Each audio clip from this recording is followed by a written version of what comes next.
Mm.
Hmm.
Hmm.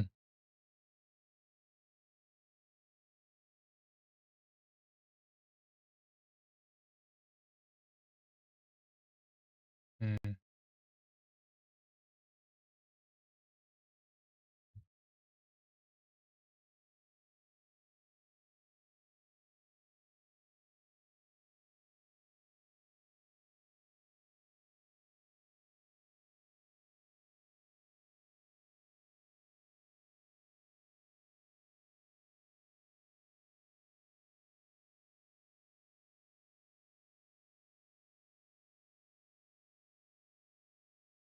think I got a game plan for the next week then. I think I got a game plan for next week. Yeah. All right. So today was definitely mm, I would say a bullish range. Bullish range. We didn't necessarily see Price. I mean, we did see price break out, but price came right back down into the opening range. So this would be a failed breakout. So, but this is still a bullish range for today. Bullish range. All right. All right. So we started a session with a 220 point move to the downside. We saw a 337 point bounce,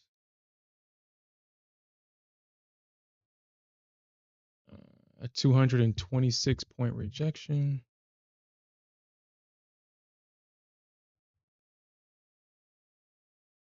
and a 141 point bounce.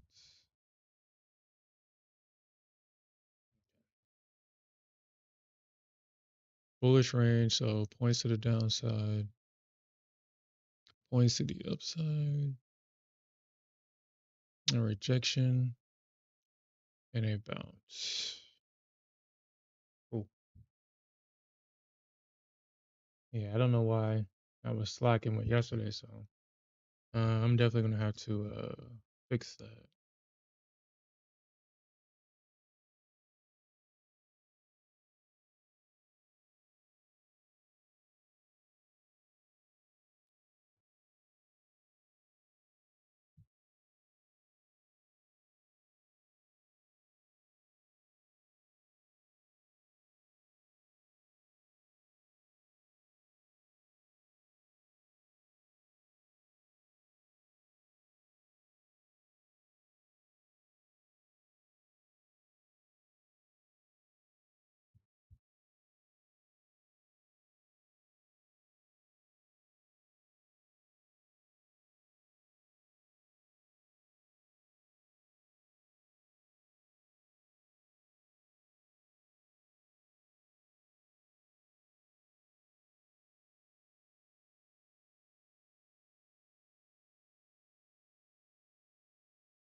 Hey, yo, what's up, Investor Z?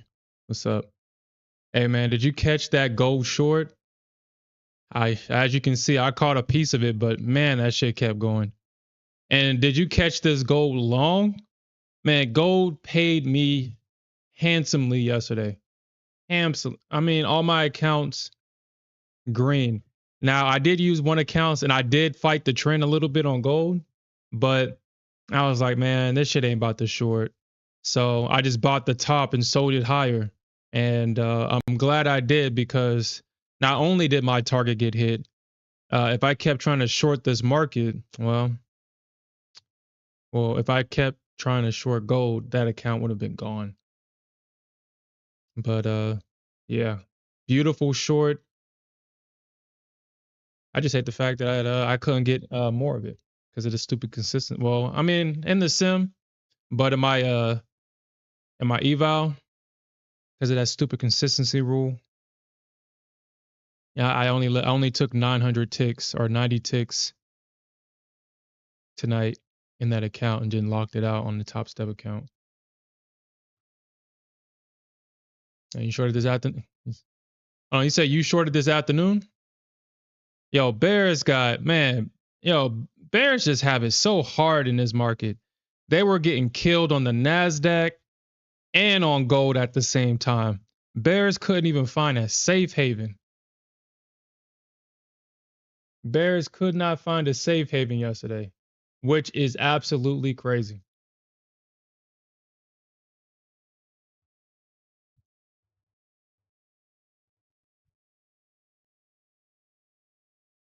Bears were getting clapped everywhere yesterday.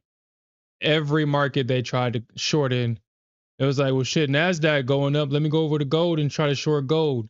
Clapped, clap city.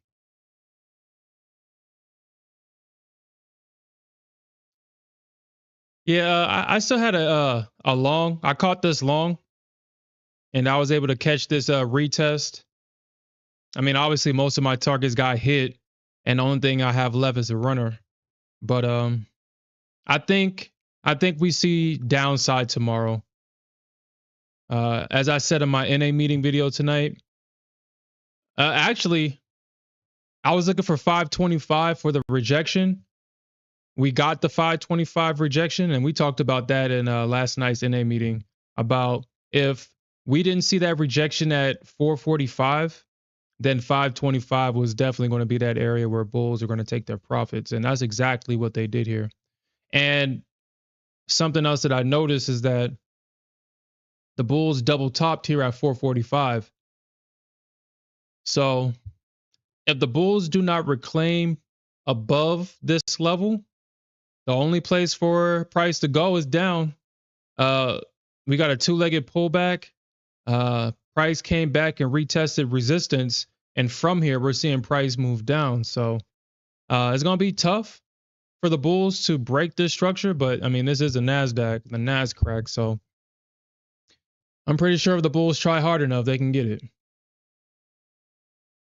They try hard enough, I'm pretty sure they'll get it. When New York opens, all we trade is Nasdaq.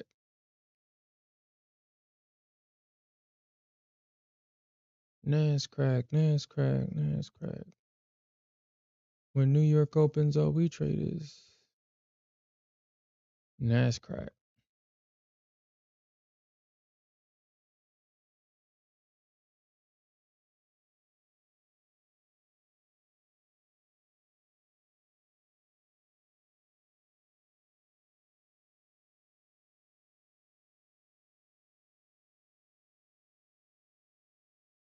I thought an ES trader said something.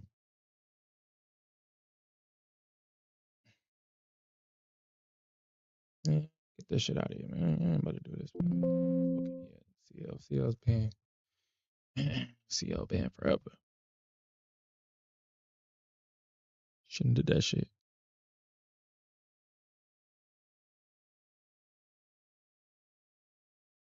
So I do expect for the Bears to try to fill that gap tomorrow. I don't think they'll be successful, but I won't be surprised if they are. Well, actually, let me rephrase that. I don't think the Bulls are going to buy.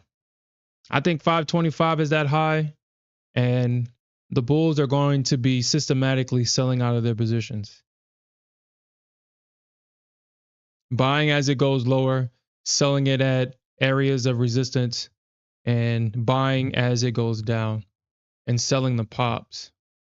I think that's what we're going to see, because I'm not saying that the market is not capable of doing it, but uh,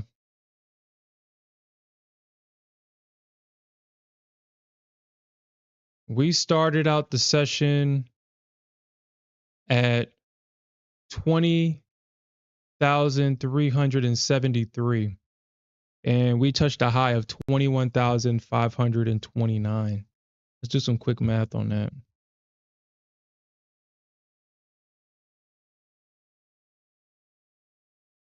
So the market has moved up 1,156 points since Sunday's open.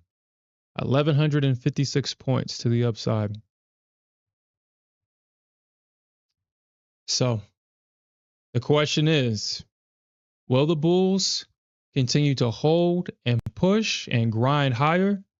Because shit, pretty soon, I think all-time high is at 22,400. And we got like 20 more days left on this contract. And we all know how this game is played. We know how it's played. We all know that if we got 31 more days left in this contract. So we already know how this game is played. If the market continues to go up, it will gap up above all-time highs. And we will trade higher. And Trump will officially have price trading over the last administration's high.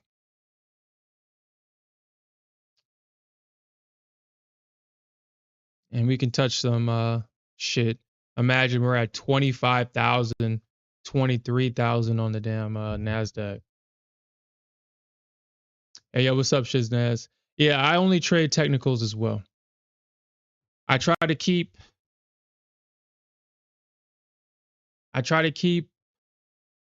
the indicators to a minimum, and I try to stick to just trading price action. Recently, or at least this week, I've come to accept that. I guess the Nasdaq and gold, I guess the concepts are the same.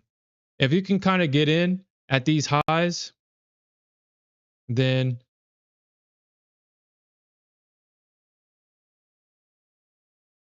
you'll definitely have a better time with your trades versus trying to find yourself in the middle of this, or as it's coming down, trying to buy it as it goes down. Because if the leg doesn't look like this, where it pulls back and then it just continues on, and you try to catch it as it goes down, 9 times out of 10 it likes to pop back up. So I don't know what the hell happened. I think I went to sleep, and I think my subconscious mind just kind of accepted that that's how I have to trade, and stopped trying to be cute with it. And I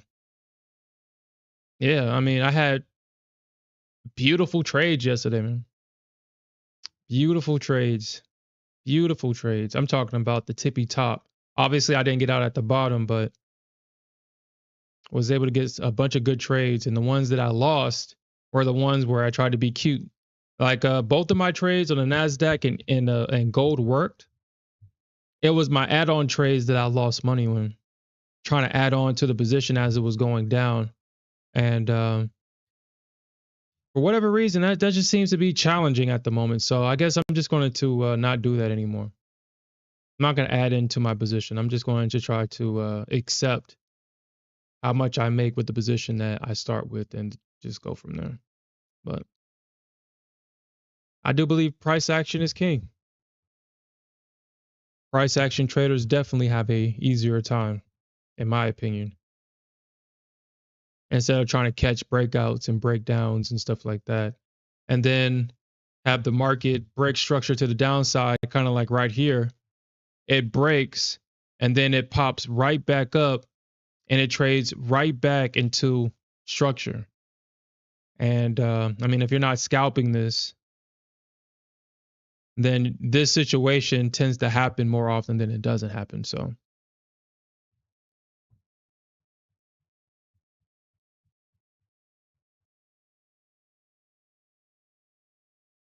yeah, this shit only wants to work when it works.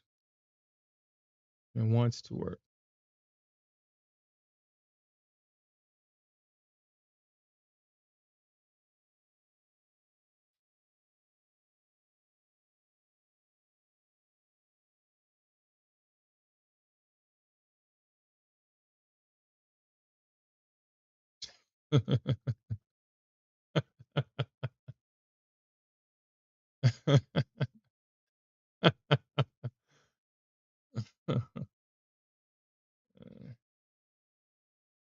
Yeah, honestly, let me delete this stupid shit out my chart. I don't want to trade this. I don't want to.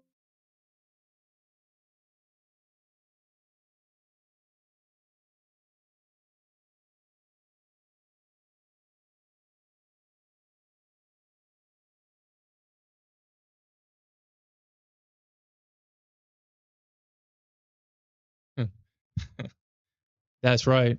Gold, I mean, nobody can tell me that gold ain't no bad bitch. Nobody cannot convince me of that. Gold is a bad, super bad bitch. Well, I thought the Nasdaq was a bad bitch, but nah. Apparently, she still has some maturing to do because gold, man, she moves, man. Gold did all of this in 24 hours, man. Less than 24 hours. Excuse me. Gold did this in less than 24 hours. This was what, almost a 50-point move on gold last night. Gold is a bad bitch. She is a bad bitch for real. A bad bitch. Everybody be trying to get on gold. 3244 minus 3123. I mean, this leg right here alone is 120 points. Do you know how much that is on one contract? Oh, no, that's not. No, that's not even right. That's not right. That's not right. I'm doing the math wrong somewhere.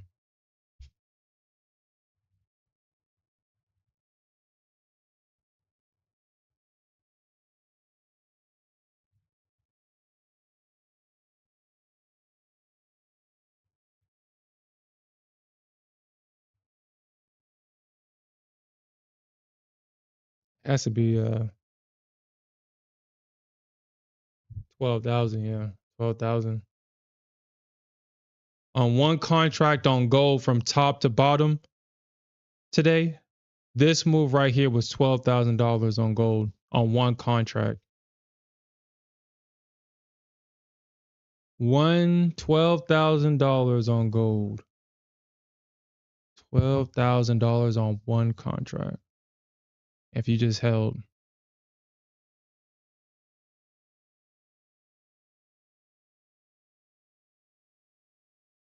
3,195 minus 3,123. And this move right here going down was $7,200.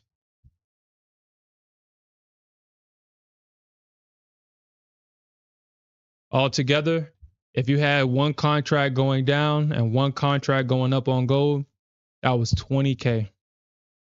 20K. Gold is a bad bitch.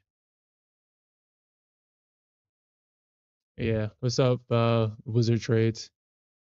Yeah, I know. Gold was crazy today. Crazy. Crazy today. I made the mistake and I almost lost an account on gold. Almost. Almost. Trying to fight it again. But then I learned from my mistake last night. I was like, you know what? Obviously, gold ain't shorting. It's not shorting at supply. That shit is just ripping through it. And I had to remind myself that once gold breaks through structure, gold does this. I mean, it's hard to stop gold when she breaks through structure. It's just hard. It's really hard. Like once she breaks through structure, she just, I mean, obviously she's just running stops. She's running stops, and you literally have to wait for the pullback. You have to. And as you can see, when she broke this structure high, you can see that it never looked back. Once it broke that structure high, it did not look back at all.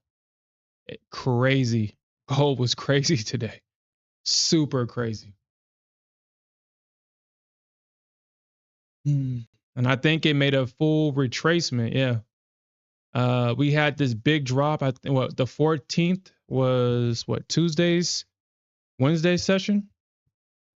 We had this big drop on the 14th and continued on into the 15th. And then we had this big recovery and it basically double topped at these highs right here. Basically double topped. We did see that small rejection, but it does look like the bulls are trying to find support. But I do think that we probably still got some more room for a downside. We probably still got a lot more room for a downside here on gold. So that's what I'm going to be looking for moving forward.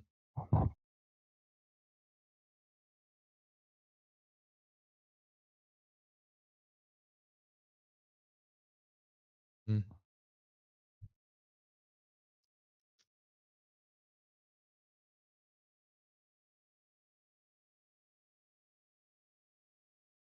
Yeah, it does, man.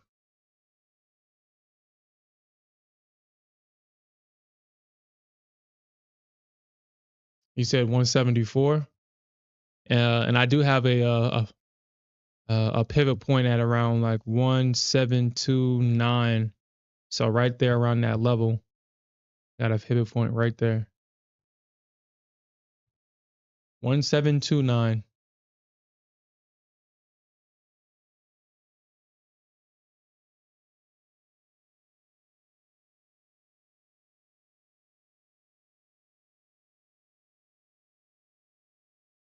Mm. Did we just see a change of character?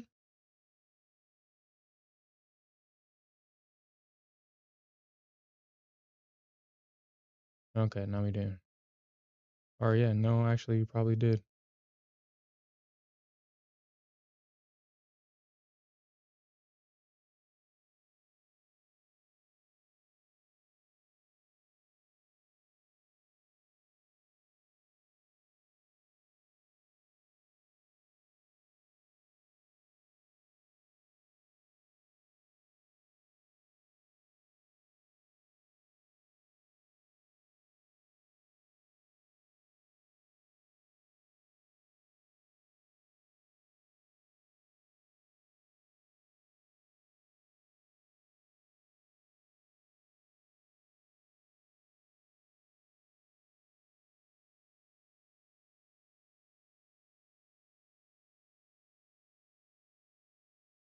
Yeah, I think so too. I think we just had a change of character, or not a change of character, or maybe that's what it's called. We got price bouncing off the 21. We got price bouncing off these EMAs, breaking structure to the upside, pulling back. So we could see price come back down here as well. I mean, I'll take the long. I'll take it if the bulls hold. I'll take it.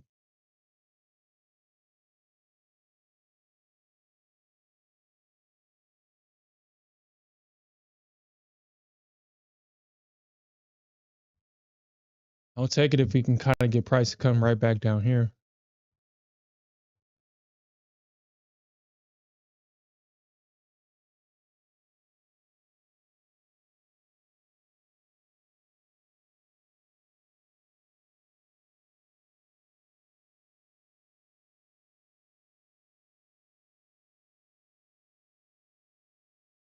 Mm.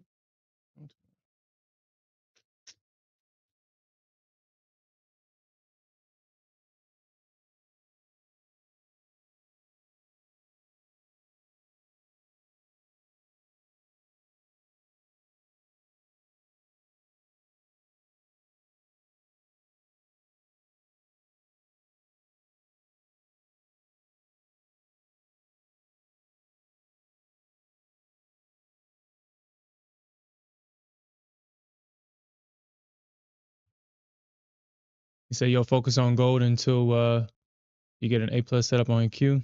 Man, shit, man. NQ might just be chopping for the rest of the night. I do think that we will see a move down probably tonight. If not tonight, going into London. If not London, probably New York. But I do expect for us to continue to move and trend to the downside with the Nasdaq. This right here was devastating for the bulls to fail to get right back above 445.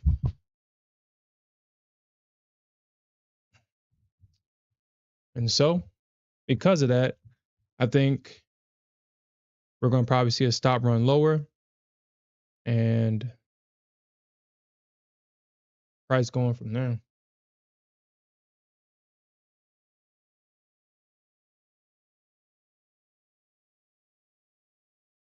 That's it for you. Yeah, honestly, I mean, shit. I mean, if you caught this short right here, I mean, yeah, especially on a Friday. The hardest thing to do is to go into the weekend with a loss. I mean, that's like the hardest thing to do.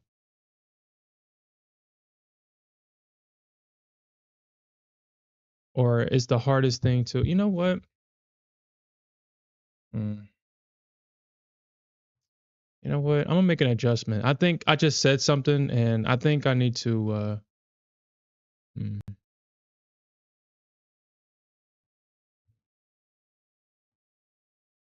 mm. I'm considering if I should.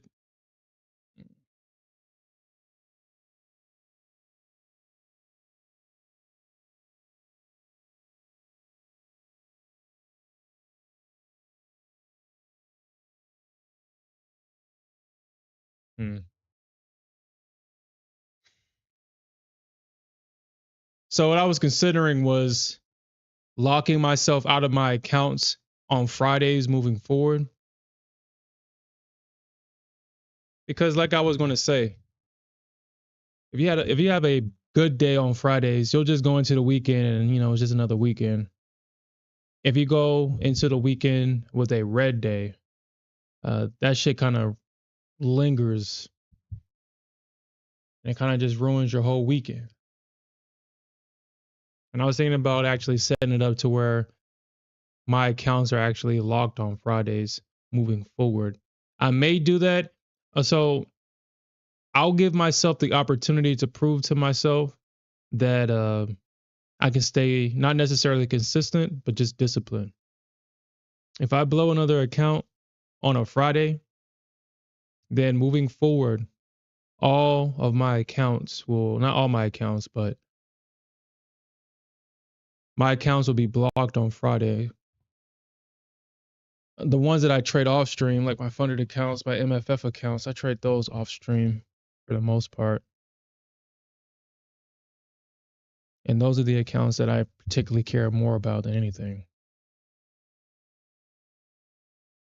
Because I trade those accounts systematically. Like I just set limits and kind of forget those.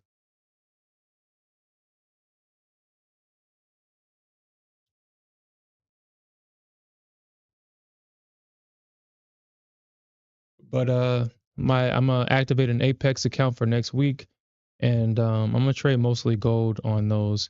I have another rule with the Nasdaq because of that trailing drawdown. I'm not going to trade the Nasdaq with my Apex accounts. I'm just going to focus on trading gold on these Apex accounts.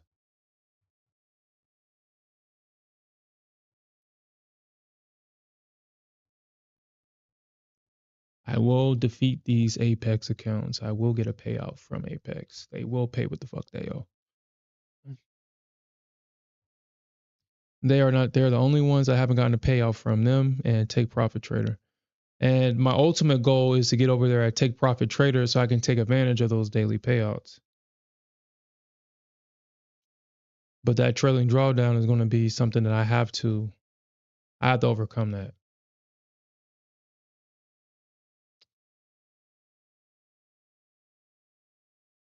Mm. Ugh.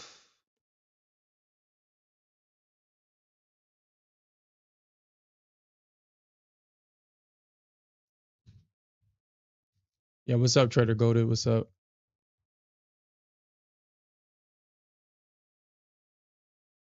Yeah, honestly, I stopped trading by noon. Just period. I've already have my account set up to where I lock out after I get off stream. I don't. I found myself just being bored, and obviously, when you're bored, that's the quote unquote devil's playground, idle hands, all that, and it's true. I mean, it's not even being religious or anything like that. It's just the meaning of it's like, dude, when you're bored, you ain't got nothing to do, you just start doing shit.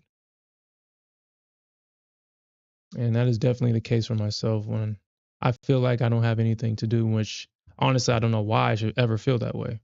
I'm always doing something. I always have something to do. But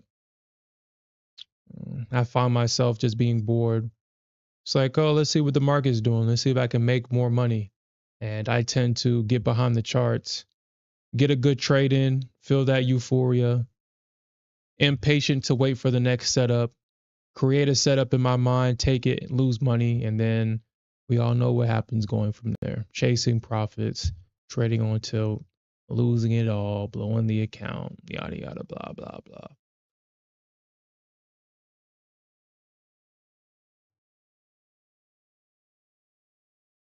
Oof.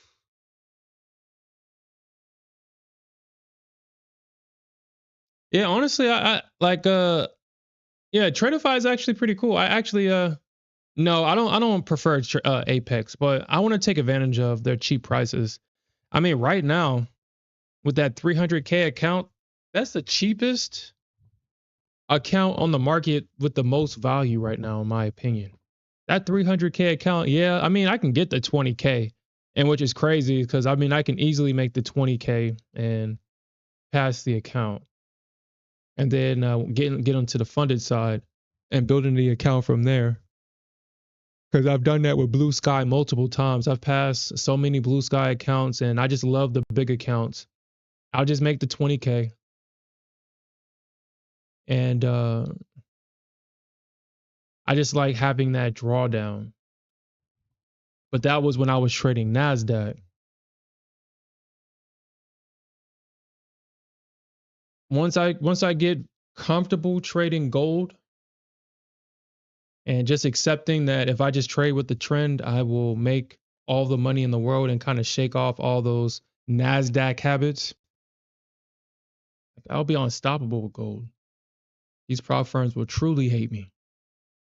Truly hate me. For real. They'll make rules and they'll name them after me. It's like this guy. Shit.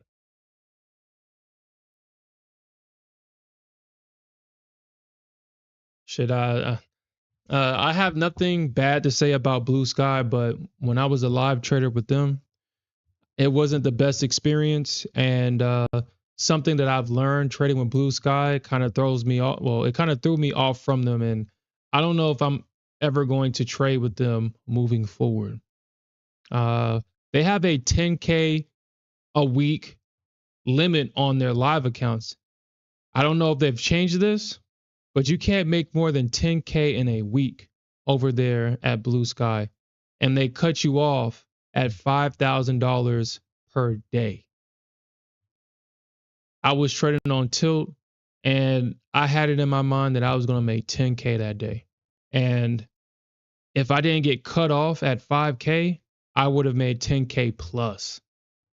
But they closed out the account. And I think Take Profit Trader has like also like a 10K daily limit where they cut you off. You can't make more than 10K.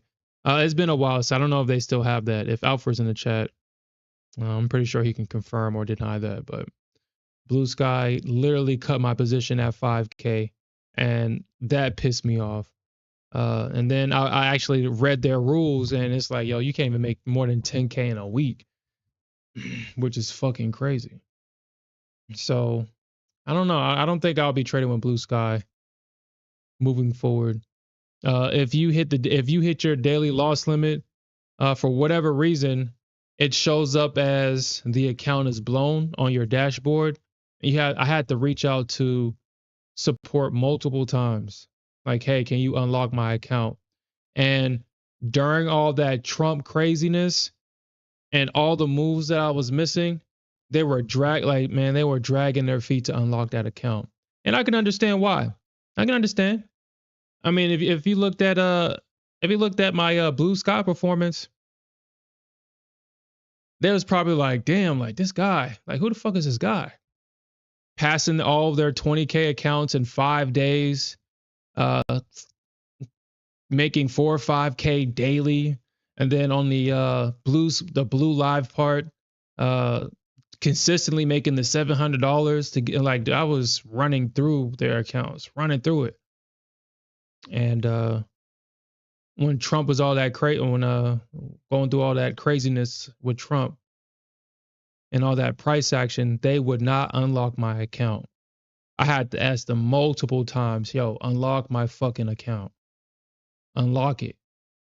And they drug their feet. And then when they finally unlocked it, I mean, obviously the price action was gone. It wasn't obviously. I mean, we had that week where Trump pumped the market up 2,600 points. Crazy as that sound, it was like that whole week of April, from April 7th to April 11th. I was, yo, unlock my account, unlock my account, unlock it, unlock it. It wasn't a good experience. I didn't have a good experience with MFF's live account either. So with both of my live account experience, I did not enjoy MFF. I did not enjoy Blue Sky. Horrible, horrible experiences. Honestly, it's to the point to where I would try to stay a sim funded trader for as long as possible. But if I become a live trader with MFF again and I blow the account, the way that they was talking, they said that I wouldn't be able to trade with them ever again. Like they'll probably ban me from trading with them.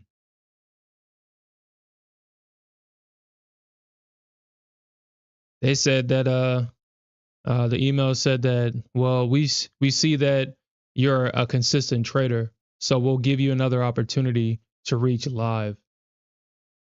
And I had to explain to them why I should be able to go back and try again and all kind of this shit. I was like, dude, the fuck? Trump was tweeting this week. The fuck?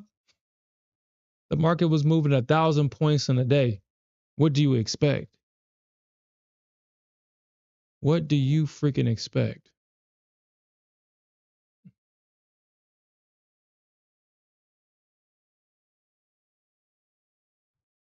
Hmm. I'm going to try this short. I see prices trading up into this range. I'm going to see.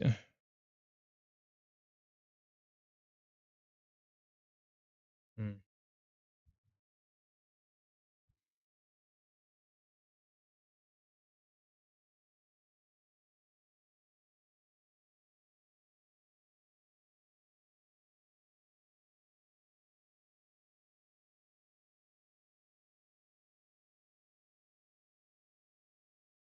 Let me see if it'll come back and get me here. Let me see if it'll come back and get me.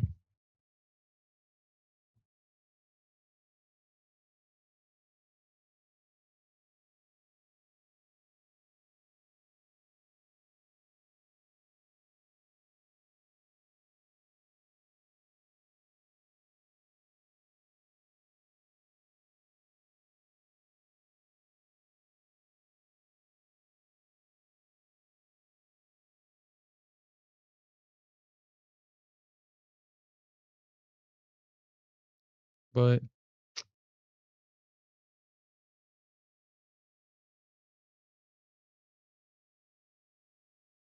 okay, so Alfred said that they will liquidate your position at that point only if you're in the Sim Pro account. Okay. Yeah, it was, man. And that's exactly how it felt because they would not unlock my account. I don't know if other live traders were going through that, but obviously I don't care what other traders are going through. I only care what I'm going through. And the market was moving and making money, and I wasn't able to get into my account to do so.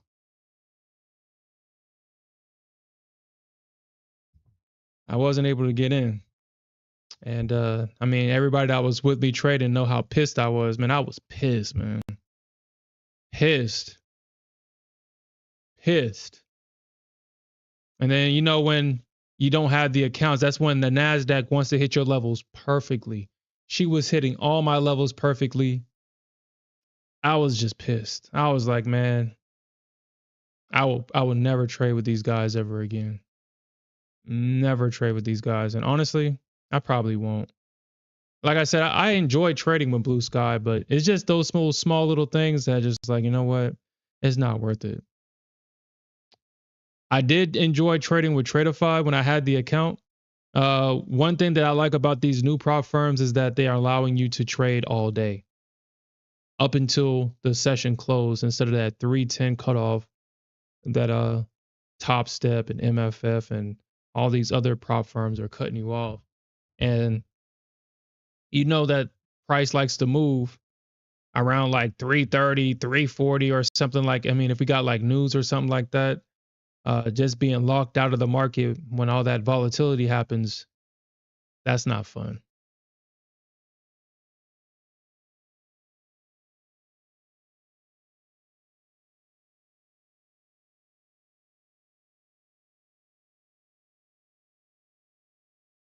Yeah, it does, man.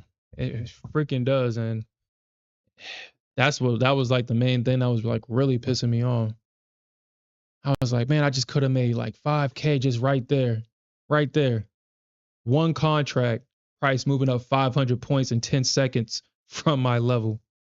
Uh Actually, let me see if I shit, let me see. Uh Actually no, I don't care to do that.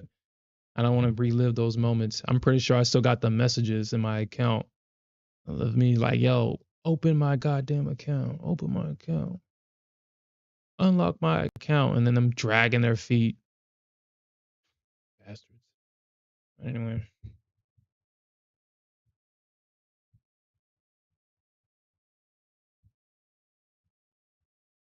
The one thing I don't miss though is paying for the data fees. I don't know what it is about these prop accounts and why data costs $140. That I don't know where I don't know where the hell that comes from because I have a live account and I only pay $12, $13 for my data. So why the hell am I paying $140 for prop data? Like, what's up with that?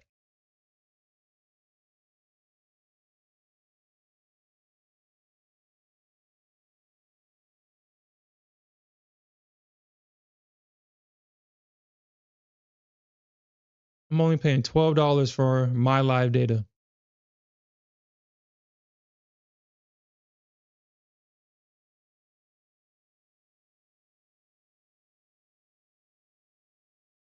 And this is why I enjoy trading gold. This thing tapped into an area of previous resistance. We're getting price to move down. This is why I really enjoy trading gold. No bullshit, just price action, price action and profits. Price action and freaking profits, man. I freaking love it, man.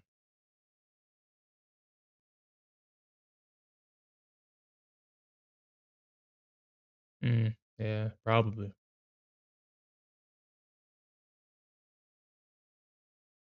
Oh yeah, this is gold for sure. Uh Overnight, I focus more on gold because gold is the one that's moving. I mean, the senior citizen known as the Nasdaq has been trading in this range since she's open. And I mean, gold over here, as the bad bitch that she is, she's made this big move down already. And huh,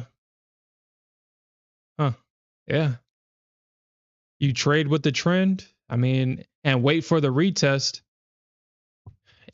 You can make easy money on gold. Like who knew the golden what is it called? The holy grail of trading gold is actually just waiting for the retest.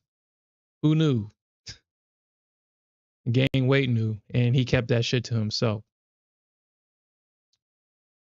I know gain weight knew this, and he kept it to himself. But just waiting for the retest of this is, and I'm catching this easy trade, easy, no stress trade.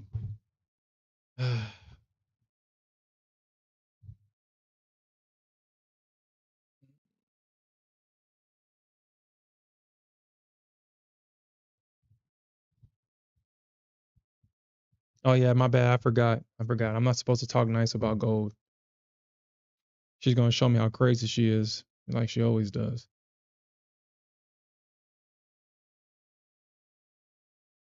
You said it started chopping you up. Yeah, believe this or not, I used to be a gold hater. I think, I mean, obviously because of all the uncertainty in the market, gold has definitely been a mover for sure. She's been a mover. Hopefully she stays like this. I mean, we don't need the 100-point moves on gold. If gold trades in a defined range, honestly, that's cool too. If gold just trades in a defined range. Honestly, I prefer for her to trade in a range. I don't care for when she trends, honestly. But as long as she stays with just this type of price action, me and gold can be, she can be my forever product for sure. But I guess there's always Nasdaq if she stops, kind of like what you said, starts chopping around.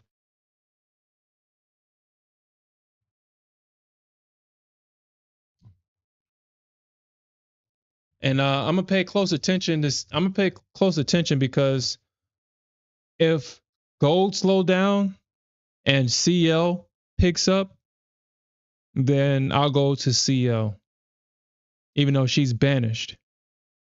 I'll start looking at her charts and seeing if I should because I think if this is like if gold and CL if they're season like if they're seasonal and because I know during the summer CL was, man, she was beautiful, beautiful price action. And CL was my primary product, trading CL.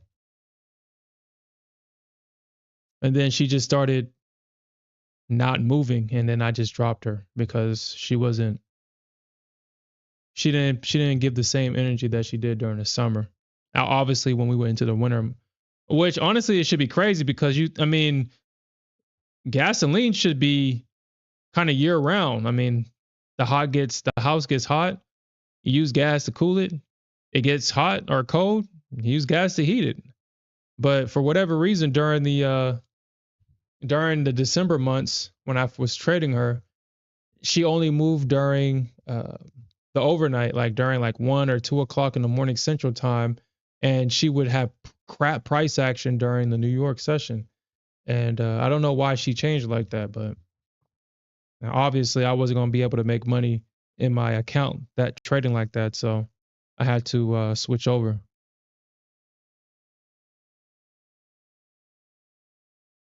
Now, let's see if we can get this first target without gold playing around with it. He's never traded CL. I mean, CL is pretty similar to in terms of it's a technical instrument.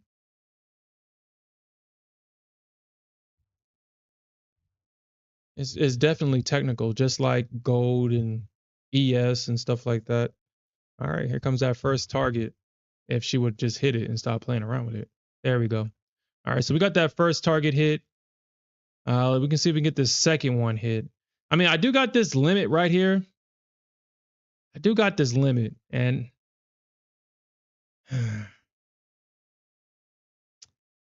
all right, so 321. If we get a bounce at 321,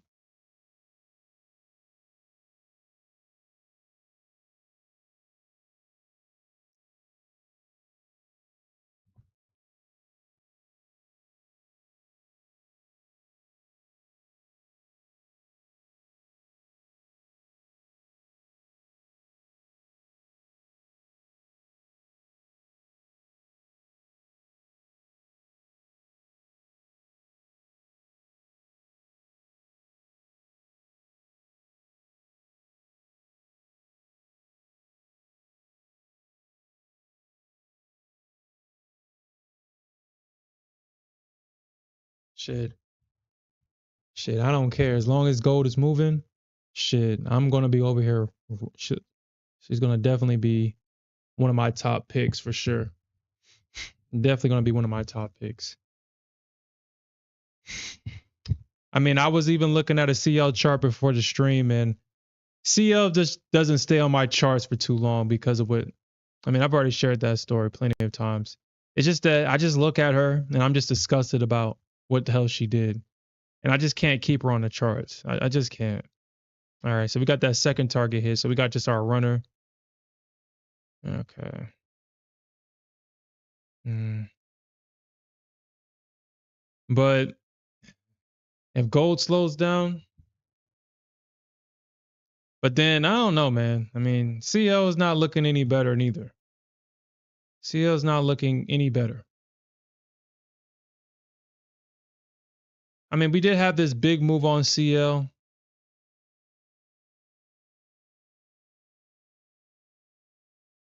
I mean, the price action is decent. I mean, I'm not saying that it's not, I guess. I mean, that's enough to make money with. I mean, it moved enough to make money. Excuse me.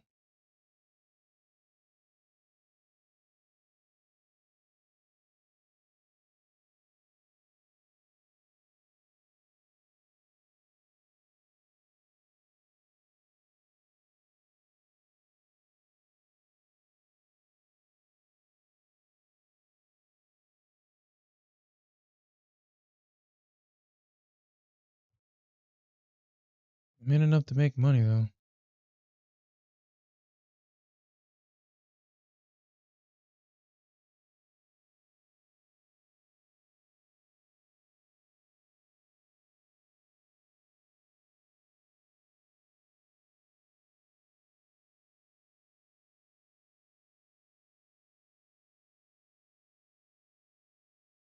It looks like it's respecting these fibs for sure. It's definitely respecting the fibs. Damn, look at that. Respecting these fibs. Okay. Well, I think Trump killed. Well, okay, we'll see. I mean, before with the 140% tariffs on China, obviously drop shipping would have not been the move. And that definitely would have not been the move. But now that there's a potential a trade deal with China, or at least that's how this administration has made it seem that they've come to an agreement.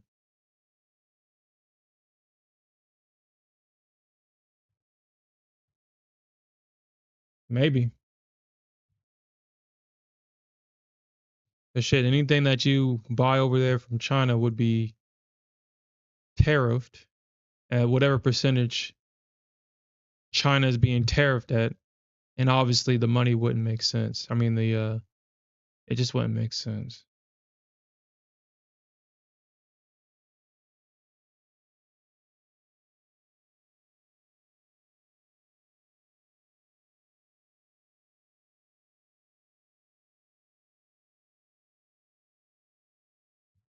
But China may have shot themselves in the foot by exposing these brands, these luxury brands. They may have shot themselves in the foot here. I know a lot of people are trying to go to India and try to make India the world's factory. But yeah, they might have shot themselves in the foot by exposing that a lot of the brands that people are paying millions of dollars for are being manufactured at pennies on the dollar and being sold. And due to technicalities, these brands can say that, oh, you're buying a product from Italy, which honestly, I really are one of these European countries, which I really don't understand why people care about where a product comes from. I really don't.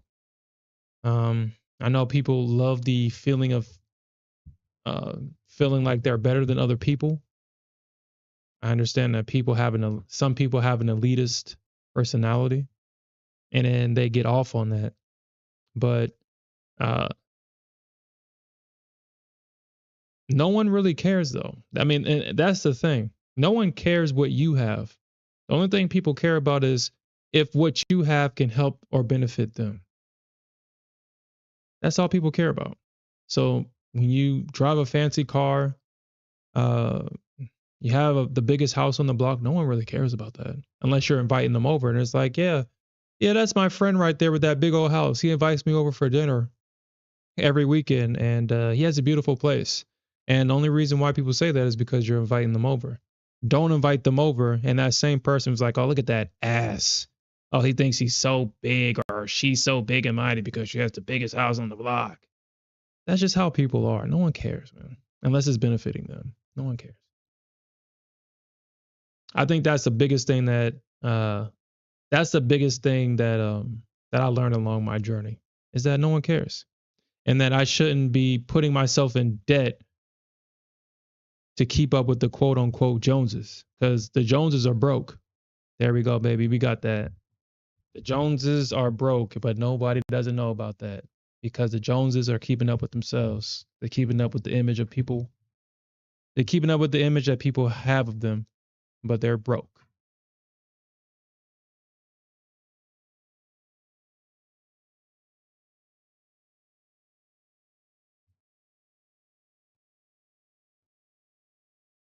Hmm. All right. So that was a great, beautiful gold trade. That was an easy gold trade. I mean, if that was the Nasdaq, man, we all know what the Nasdaq would have done. She would have did this. She would have pumped back up to try to take the liquidity above these highs. She probably would have went higher to stop you out. Uh, come down, pop back up one last time, and then hit your target. This is why I truly enjoy trading gold. You can literally just wait for the retest. You can just wait for the confirmation and then trade the retest. I really enjoy trading gold. I might, if gold keeps trading like this, shit.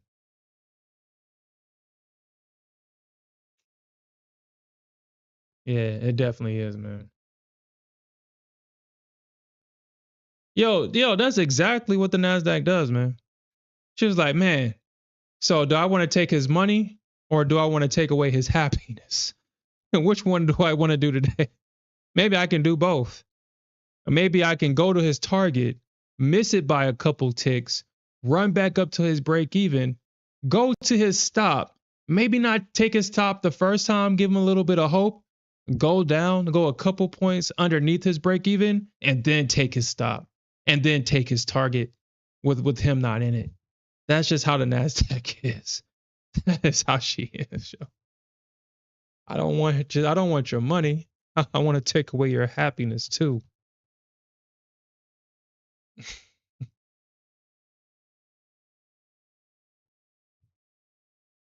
Hmm. Don't want to just take away your money. I also want to take away your happiness too. That was a good trade.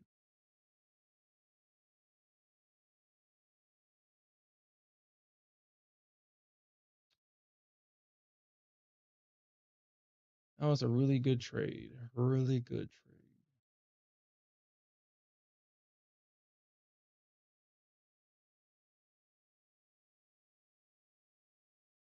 Mm.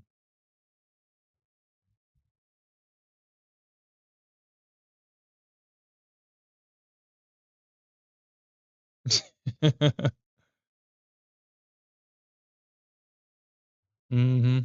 Yeah.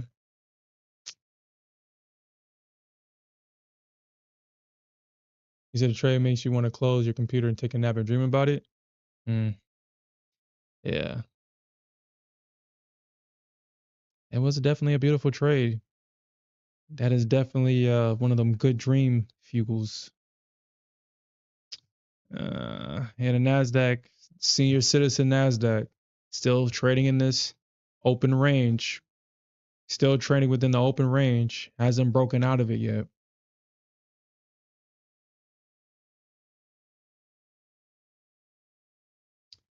Still trading in this opening range.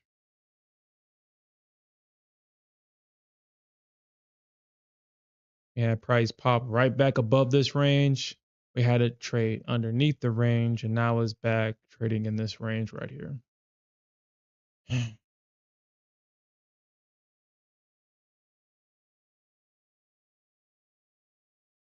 Yeah. hmm Yeah, I definitely agree. I definitely agree.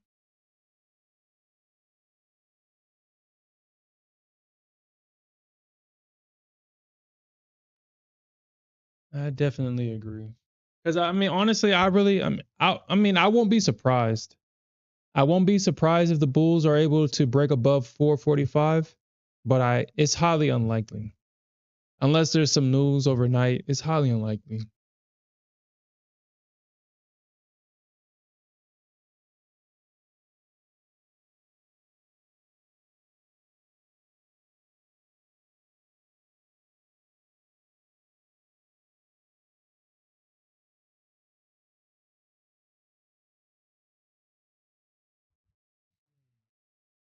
I can definitely do that. I mean, that was such a good trade too. That was good.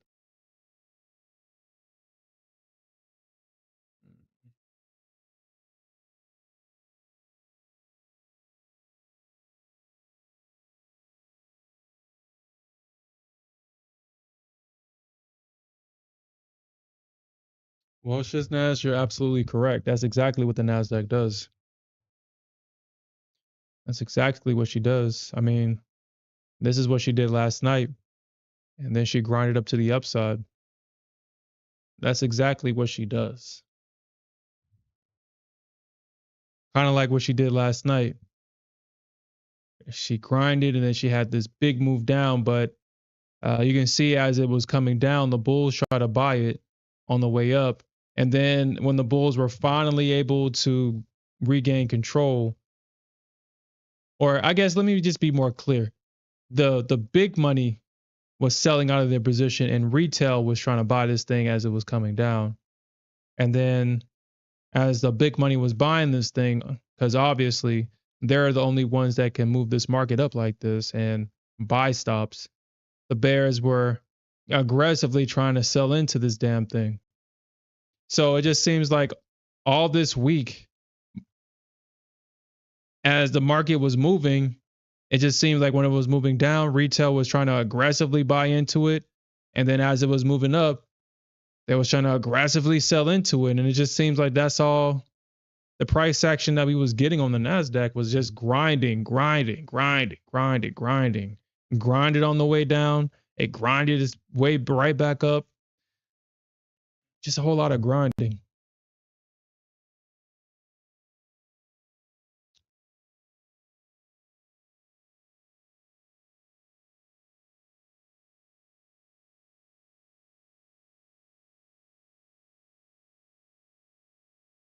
Yeah.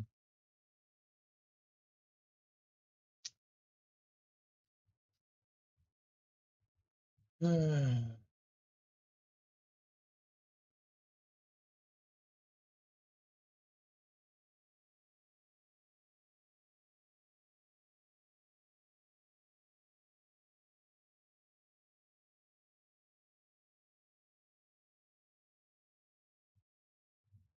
wonder if gold is going to continue to the downside tonight. I wonder if we're going to see. I mean, this move up was absolutely crazy. We possibly could see a big move down here. I think I had these limits set uh to buy a pullbacks on as it was going up, but man, obviously they got missed. Obviously they got missed on the way up, or price hasn't come back and picked these up.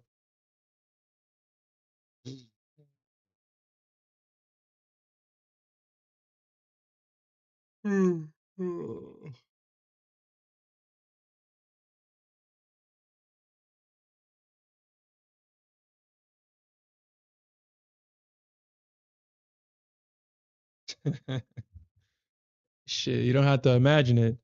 That person's name is Bogdanov, and there's a version of him for everybody. He watches everybody's charts simultaneously.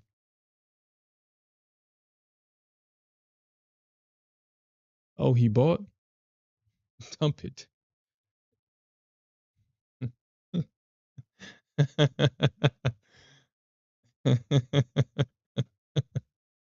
Load China FUD.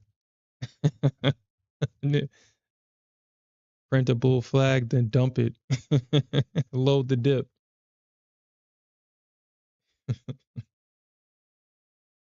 That's so funny. I mean, these algorithms are, and they are optimized to fish for liquidity. I mean, that's their job, is to fish for liquidity, and they're going to keep doing it until they get what they need.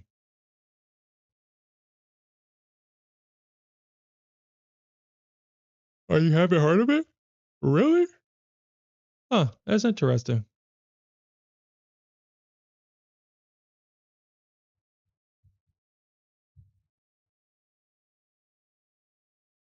That is so interesting. You haven't heard of it?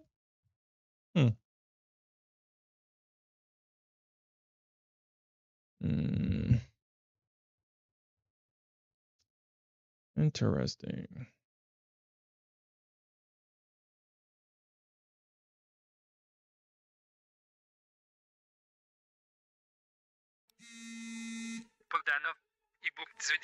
Continuité d'homme.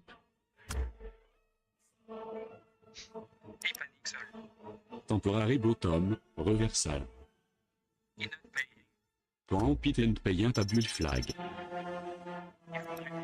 Put him to sleep. Load the Korea food.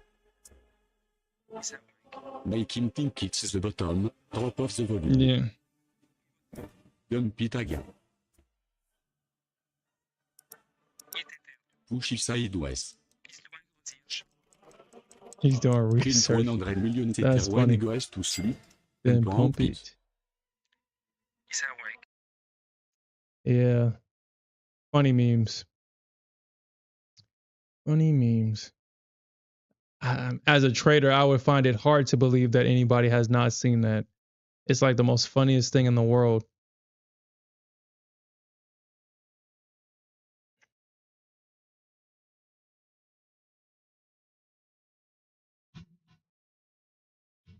Mm-hmm. Okay. Okay. Well.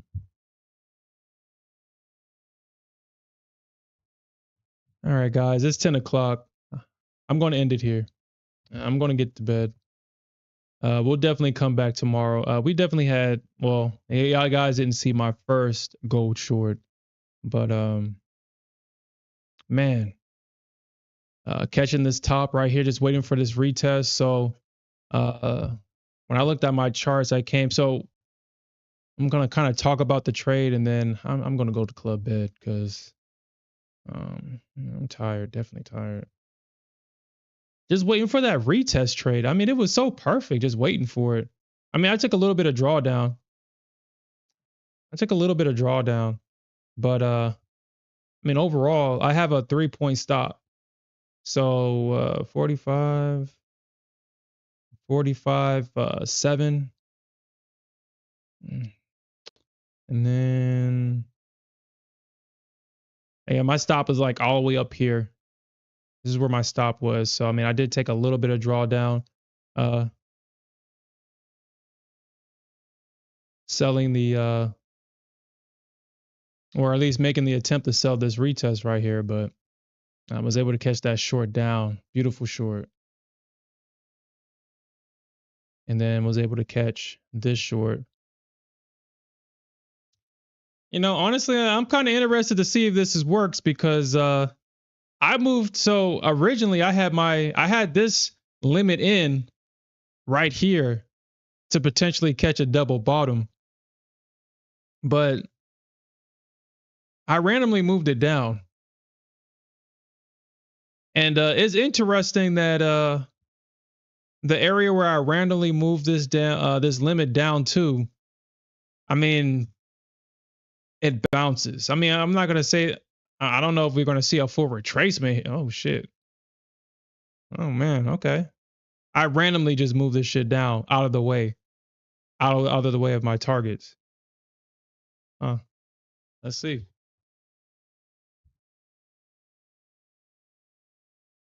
Yeah, Santiago. Yeah, man. Definitely missed some. Had a really good trade on gold, and I guess this random entry might actually be good too. Huh? I randomly put that. I mean, and that's what's kind of blowing my mind right now because I randomly just moved that limit down, and it's absolutely working right now, and that's like, huh, huh, huh.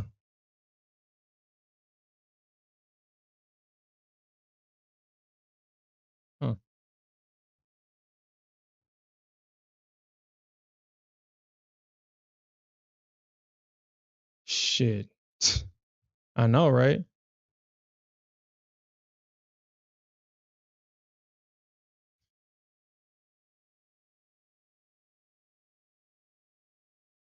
Hmm.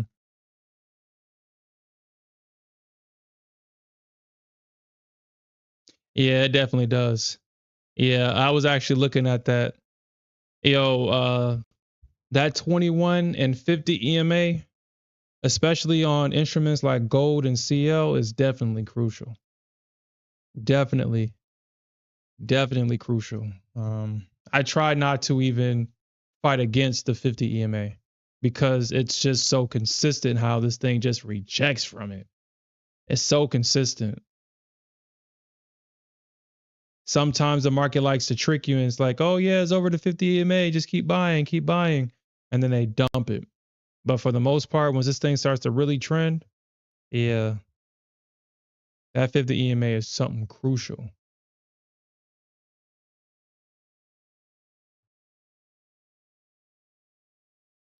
Well, I mean, let's see. I mean, let's see if we can kind of get this first. I mean, I'll stay up then.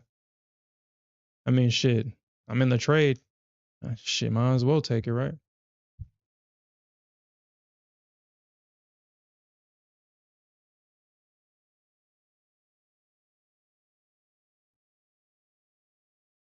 Yeah. Yeah, that 50 EMA is something crucial, man.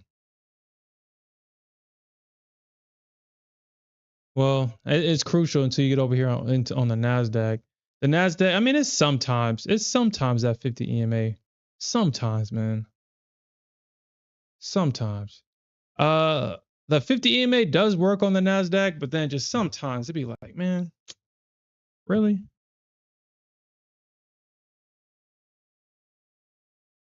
But definitely when the bulls fail, that first test of that 50 EMA is usually kind of like a good area to take profits or like for a scalp short or something like that. Yeah, you can see it. Look at that. Look at that. Mm.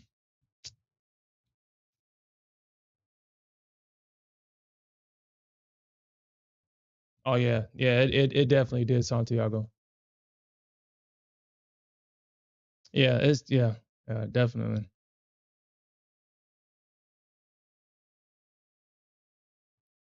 Gold heard me say I was gonna go to bed early, and she was like, "No, stay up, stay up.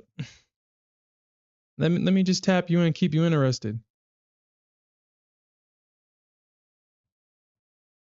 And once you see green on the chart, you can't go to bed after that. Mm, okay.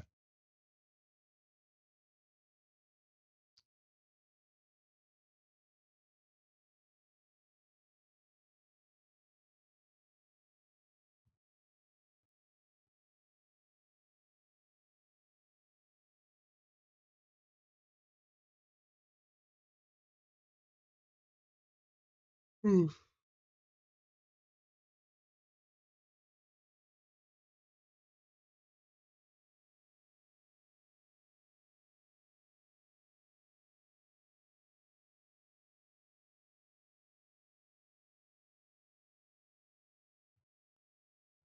You said the you said the 9 EMA.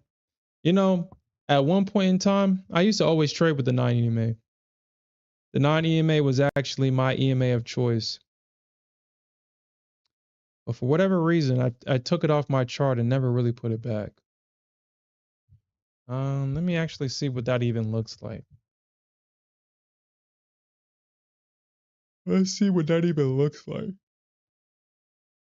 It's been so long since I put the non-EMA on my chart. I probably won't keep it on there though, but I'll definitely look at it to see what you're talking about. I'll definitely look at it to see what you're talking about. Hmm. Yeah, okay, yeah, I can kind of see it. I kind of see what you're talking about. I think that's probably why I kind of took it off of my chart in the first place. I mean, yeah, I mean, they are kind of rejecting it off of the 9. I always felt like it was just too close.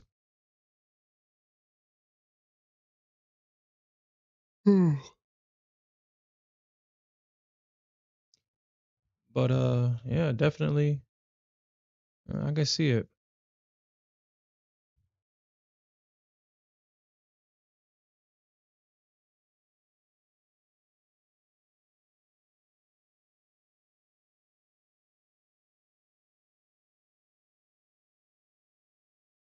Hmm.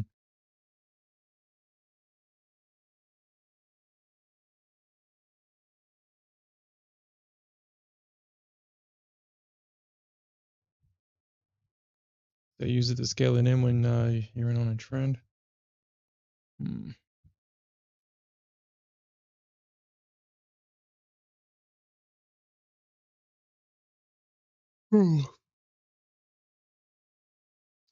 I probably have it on my other chart.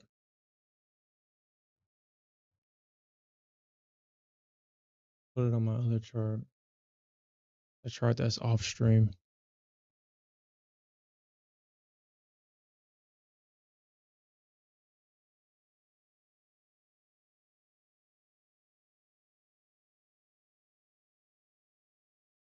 Hmm.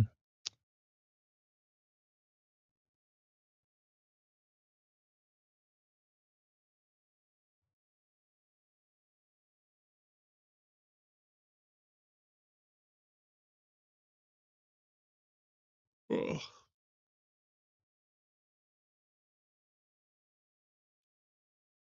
Shit. Mm-mm-mm-mm. After what I told ES she had one more opportunity to show that she can be a part of the team. And she blew that last night. She thought it was cute to stop me out and then go in my direction. So she's forever banished. Banished. She had one more chance. And she used that chance to be cute. So she don't get to be on the team no more. This is where I got in at 80.75. She thought it was cute to run all the way down here and stop me out and then make this huge ass move to the upside. She got banished. Never again will she see the light of day on these charts.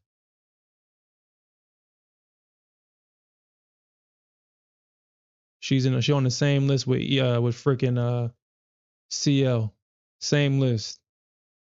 The do not trade list.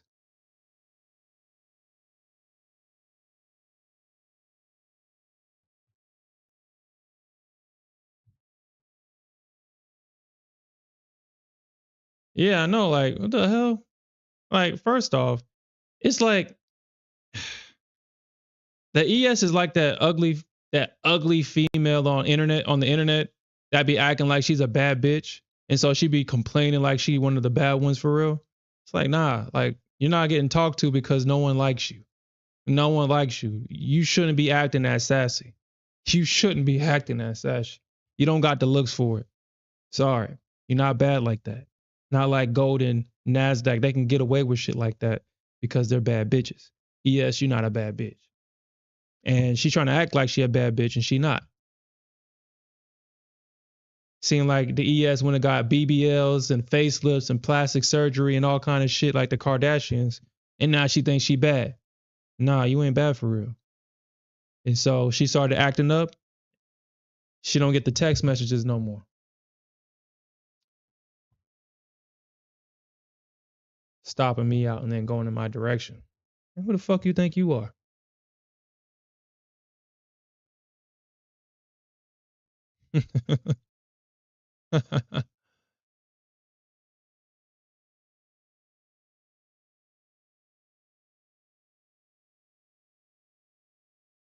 And let me, yeah.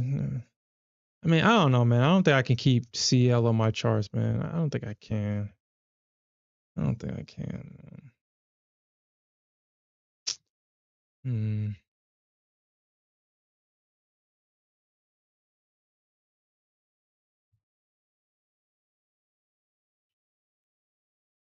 I don't think I can. Hmm. Yeah.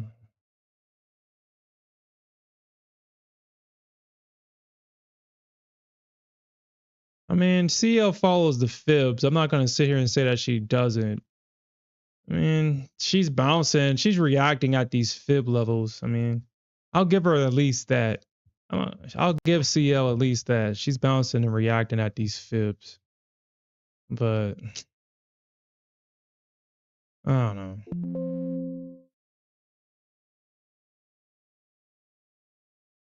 I mean, from uh, for, so from this high, from 1 o'clock, I mean, you was in this move for an entire hour before it actually hit your target. From this high, 3 o'clock, you was in an hour again for it to hit your target to get the full move. You had to be in this position for a whole hour. From 4 o'clock all the way up until 8 o'clock. This is a 4 hour move. And I'm starting to remember why I just started. I didn't like trading the CL because when I first started trading Top Step, uh, I would only buy the 50Ks, and at the time,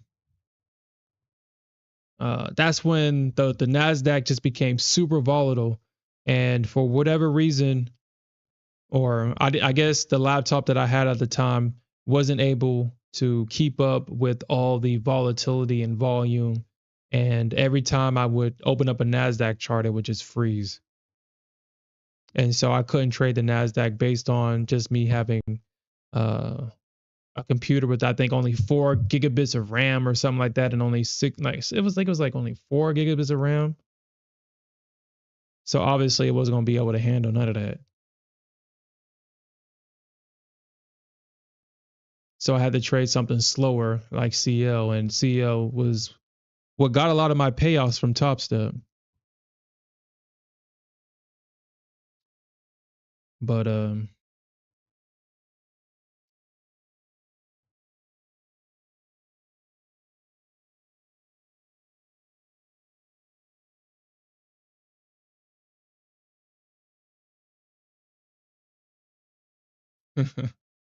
yeah.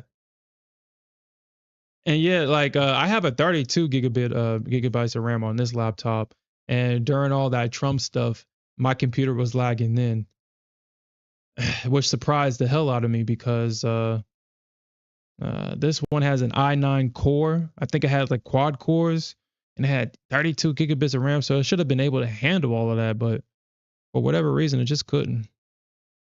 It was freezing up. NinjaTrader was crashing. Or maybe it was just NinjaTrader. Maybe it wasn't even my laptop. Maybe it was just NinjaTrader not able to handle all of that because, I mean, ever since they got acquired by Kraken, the cryptocurrency crypto company, uh, when they first got acquired, that's when I started seeing all this issues with with NinjaTrader 8. But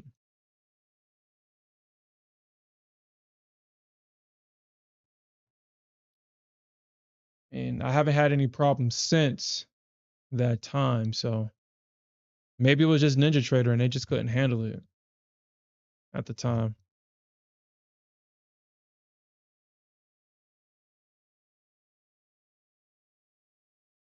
And that's on Top Step X. So you said that you're trading on a Mac. If you're trading on a Mac, yeah, that's exactly the same. Yeah, for whatever reason, I couldn't like my Mac wasn't But then at the same time, I kind of was trading on parallels because obviously, for whatever reason, the app developers over there at NinjaTrader 8 thinks that everybody should trade on Windows and didn't make a freaking platform for Mac for whatever reason.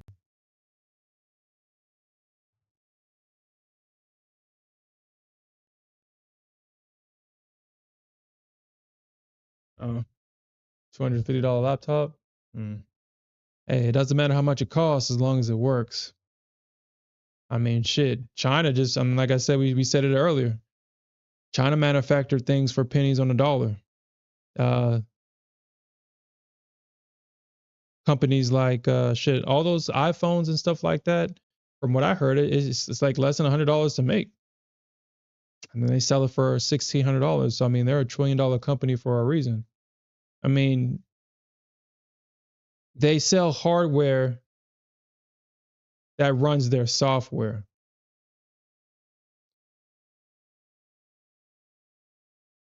And being able to sell your hardware, have it mass produce, maybe $100, maybe $1,000 or $100 per phone, and then turn around and sell it for thousands of dollars, and you know they're going to sell.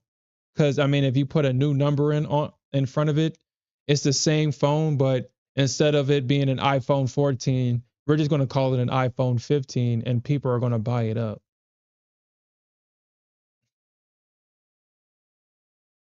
We give it new colors, like this year we only have red, yellow, and gold, and next year we're only going to have black, purple, blue, and red, or something like that, and even make red the special edition and add an extra $5,000 to it, and people will buy it up, while all they did was just manufacture it and just spray painted it.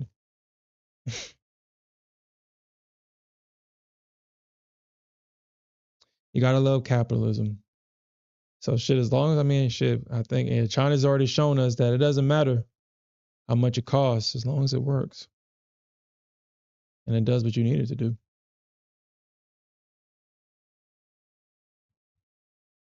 Mm. You know what?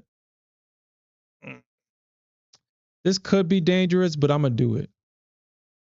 I'm gonna do it. I'm doing it because gold is super trending down. I think, what the hell?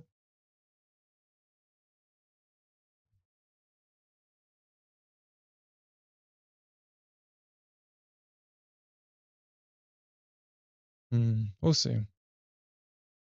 I see another small little range right here.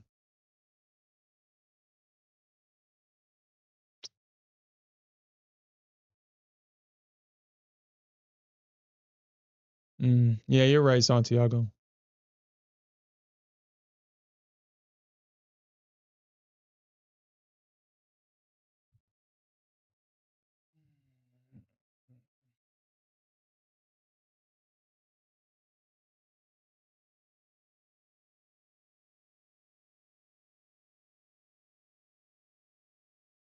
You say you're short one on the NQ.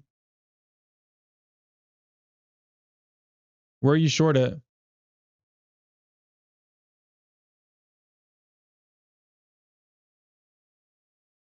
Yeah, yeah. That's definitely one thing that I really enjoy about the NQ too. I'm too I don't want to use the term too old because I'm not too old for anything. I'm forever young. But it gets to a point to where you kind of get over the mental mind games.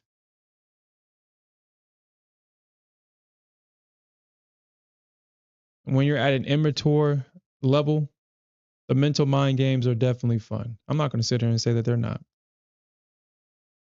It's like playing for whatever reason your mind likes to turn it into a game, and it's like I'm gonna figure this thing out. I'm gonna figure it out, but you kind of grow out of that crap, man. It took trading gold to see that, I'm kind of, I do enjoy gambling. I'm going to probably gamble until the day I expire, obviously. I mean, what else is there to do? Gambling is the last game in town. What else is there to do? But now I want to overcome the challenge of being consistent in these accounts, like building an account for more than, I think my longest account was probably like a month or 2 months. I haven't had an account longer than that because I would have one bad day on the Nasdaq because of the craziness that she does, and all my work would be gone. And then just start from scratch. And now I just kind of want to start building something and just have an account for like months, 3 months, 5 months, 6 months.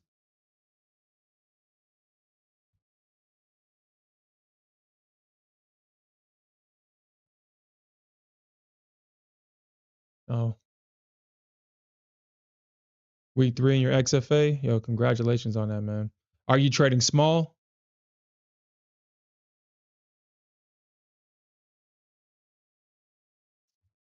Are you I feel like if I were to just trade micros and smaller and reduce my size and trade these accounts the same way I would trade a smaller account, I'll probably keep these accounts a lot longer. But man, we ain't got time for that. Ain't nobody got time for that. But apparently I got time to start over.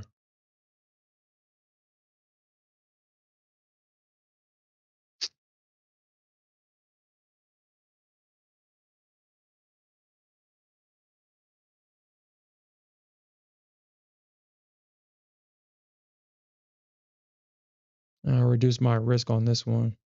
Because I mean, this was the area where this is a range. I mean, unless they reject from here, which maybe they can, maybe they will. But if they don't reject from this area, then they're going to use it as support. Because we got a range, we got a break below that range, and now we have price coming back into that range. I was originally going to short this, but then I thought to myself, you know what? Maybe this will kind of be shorting the bottom here. I got the trend indicators telling me that there's buyers buying this thing now. So I kind of inverse my initial thought, and now I'm going long.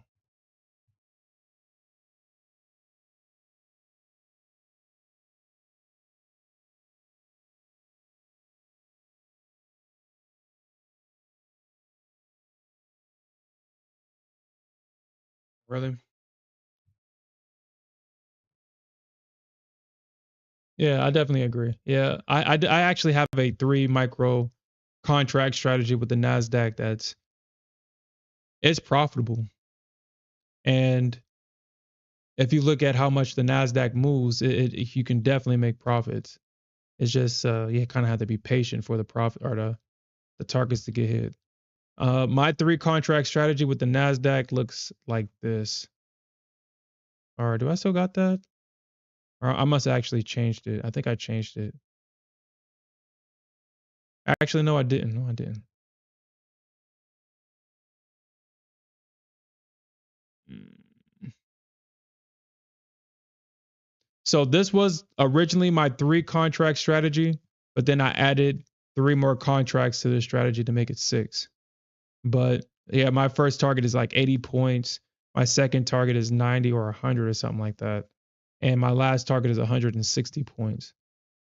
And I would run that strategy all day, and then I would do something similar to like this, where my initial entry would be 3 contracts.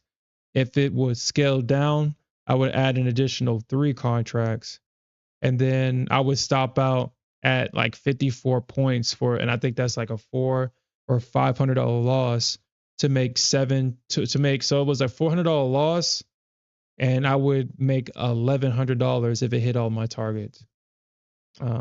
I try not to scale as it goes up because for whatever reason, for me, it seems like that's not a good strategy for me. So I like to buy it as it goes down and just let it play out as it goes up. And if we do see a pullback, depending on where we pull back to, I'll consider scaling back into it. But But that strategy was profitable. It's just that it required me to be patient on the Nasdaq, and I ain't trying to be patient on no damn Nasdaq. Especially in the funded side. I just want my money and I want it now.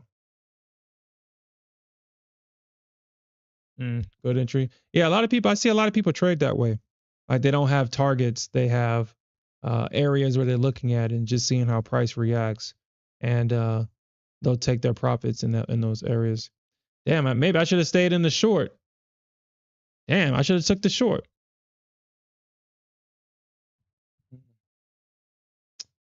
I should have took the damn short, huh? Oh well.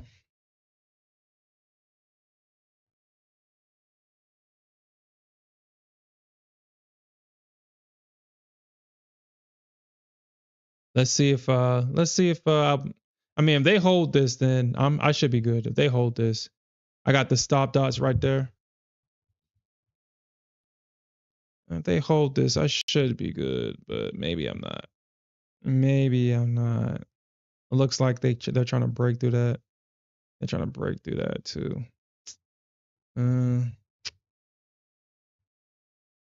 Oh shit. Ah, damn, I should have stayed with my initial thought. Oh man, I should have stayed with my initial thought.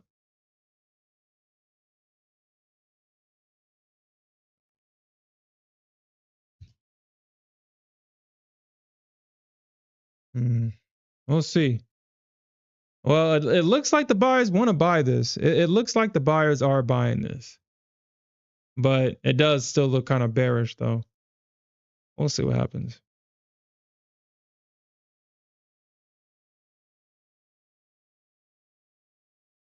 Yeah, I definitely agree. And especially since my runner is just one micro contract, yeah, I'm definitely not worried about that at all. I'm definitely not worrying about one micro contract coming back and stopping me out after I've gotten a big portion of the position hit.